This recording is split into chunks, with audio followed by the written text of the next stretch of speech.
Hello guys, तो आज हम बात करेंगे साइंस के क्वेश्चंस की। और क्वेश्चन है हमारा, why are the chemical reactions balanced, chemical equations balanced, chemical equations को बैलेंस क्यों किया जाता है। तो दोस्तों, इसका रीज़न होता है हर chemical equation law of conservation of mass को फॉलो करती है, उसका पालन करती है। और law of conservation of mass क्या कहता है? Law of conservation of mass ये कहता है कि mass can neither be created nor destroyed. Mass को ना तो आप क्रिएट कर सकते हैं और ना ही डिस्ट्रॉय कर सकते हैं। तो कोई भी केमिकल जब रिएक्शन होता है दोस्तों, तो जो सब्सटेंस आपस में रिएक्ट करते हैं तो उनका जो मास होता है, और आफ्टर द रिएक्शन मतलब रिएक्शन के बाद जो प्रोडक्ट बनता है उसका मास भी उतना ही होना चाहिए जितना बिफोर द रिएक्शन सब्सटेंसेस का है। तो इस बात को बताता है law of conservation of mass. तो हर chemical equation law of conservation of mass को फॉलो करती है। और इसमें यह भी इम्पोर्टेंट हो जाता है कि लॉ ऑफ कंजर्वेशन ऑफ मास किसने दिया था। तो दोस्तों, ये लेवोइजियर नामक साइंटिस्ट ने दिया था law of conservation of mass.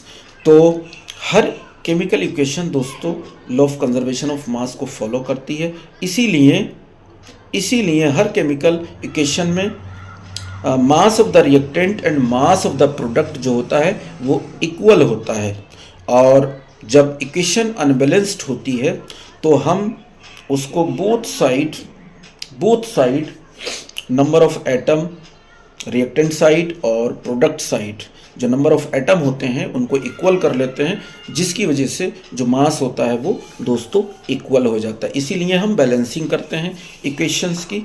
तो जब हम नंबर ऑफ एटम्स को बोथ साइड, रिएक्टेंट साइड और प्रोडक्ट साइड इक्वल कर लेते हैं, उसके बाद जब हम मास फाइंड करते हैं सब्सटेंसेस का, तो बोथ साइड मास इक्वल आता है।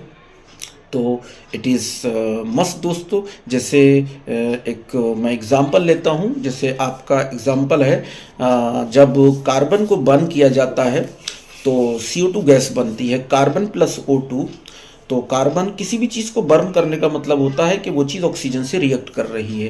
तो जैसे कार्बन को हम बर्न करेंगे तो कार्बन प्लस मतलब कार्बन की रिएक्शन ऑक्सीजन से होगी, तो carbon plus oxygen equals to क्या बनता है? CO2 बनता है।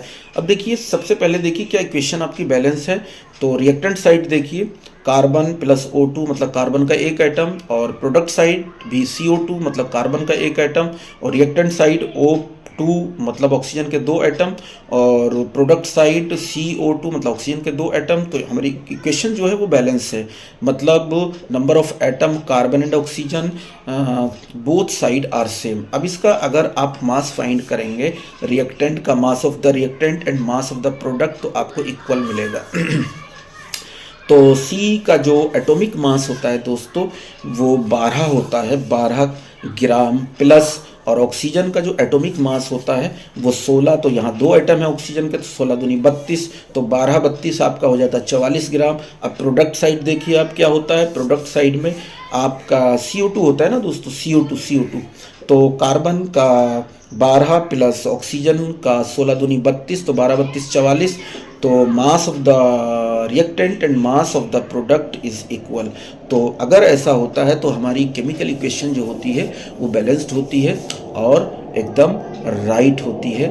और इट इज़ मस्ट दोस्तों। तो इस चीज़ को याद रखना है आपको कि हर केमिकल इक्वेशन को हम बैलेंस क्यों करते हैं, क्योंकि हर chemical equation law of conservation of mass को फॉलो करती है। और इस लॉ ऑफ कंजर्वेशन और इस लॉ को दिया था लेवोइजियर नामक साइंटिस्ट ने। तो ओके, थैंक यू।